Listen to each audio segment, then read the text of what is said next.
Hello everybody, and welcome back to quite possibly the messiest desk in the entire world, in the entire wargaming community, that is. Right guys, hello everybody, and how are you doing? Welcome back to another Dark Mechanicus video. So, what are we going to be looking at today, guys? Well, I finally built that massive Forge World monstrosity. I finally painted the Macrocarid Exploritor. And do you know what, guys? It was bloody fun to paint. I had an absolute hoot and a half painting this one, and here it is, guys. Boom. This is one hefty fucking block of resin. If you've not seen my unboxing video, guys, you will. I'll tell you now, these whole track sections here, so this one and the other one, massive solid block of resin. The actual main chassis of it is 1, 2, 3, I think, it's 2 blocks of resin and then 2 medium-sized blocks of resin top and bottom here.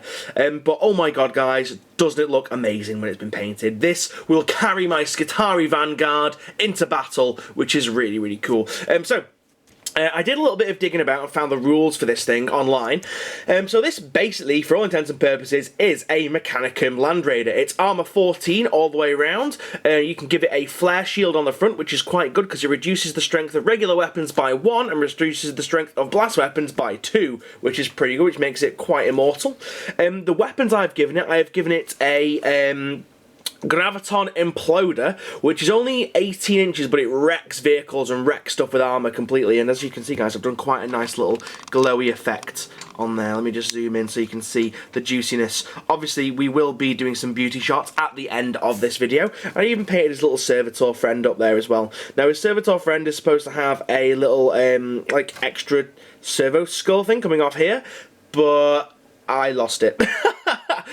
Pure and simple, it went missing somewhere. I don't know where it's gone. It's the tiniest little bit, and it would have broken anyway, so I left it off.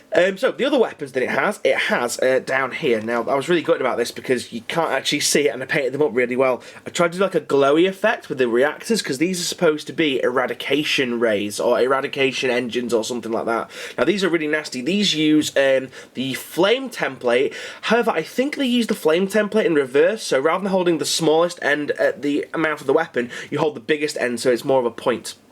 But these are pretty cool because they, if they cause a wound or something on the enemy, then that entire unit has -1 toughness for the rest of the game because they are irradiated and very poorly sick. Now, this is great because what I could do with this, technically, I could use, obviously, if my opponent allows me to use heresy rule sets in 40k, I could technically put in some Scutari Vanguard in here. So this thing moves up to a pretty heavy unit, say, I don't know, say a unit of like Stern Guard or a unit of Vanguard veterans, fires its eradication rays, cause 1 wound, whole unit then gets -1 toughness, and then I get my Scutari Vanguard out, and they have an aura within, I think it's in 6 or 12 inches, and they make everything -1 toughness again. So all of a sudden, you're fighting Space Marines, which are toughness 2, which is pretty cool, guys. It means they'll get, you wounded on 2s, which is really good and useful against Space Marines. There's supposed to be a few little extra bits that this has, but I decided to leave them off. The first thing is a kind of cover that goes on this section here, but I thought, you know what, the engine part and these like these pipes look really nice. Why would I want to cover them up? And it also kind of has like a weird reverse kind of roll cage again that goes on the back here, but I left it off so you could just see the details a little bit more. This was a really nice model to paint, although I nearly lost my goddamn mind painting all the trim on it. It really was a pain in the arse.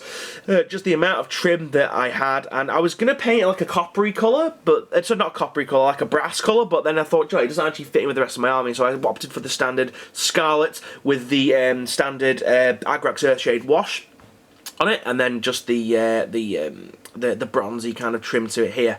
Now, a lot of you guys are probably like, oh, Jojo man, there's loads of tide marks on this. I don't mind tide marks, as long as they're not obvious that they're tide marks.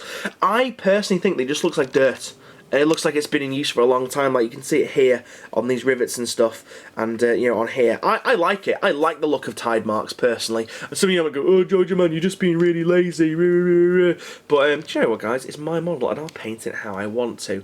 But no, it was just a really nice model, because I've not done any serious painting for a long time. It was a nice model to actually get started on. He says with 90 quid's worth of Forge World. It's not a model that you just pick up casually. Oh, I've also done some little because these obviously the hinge on here.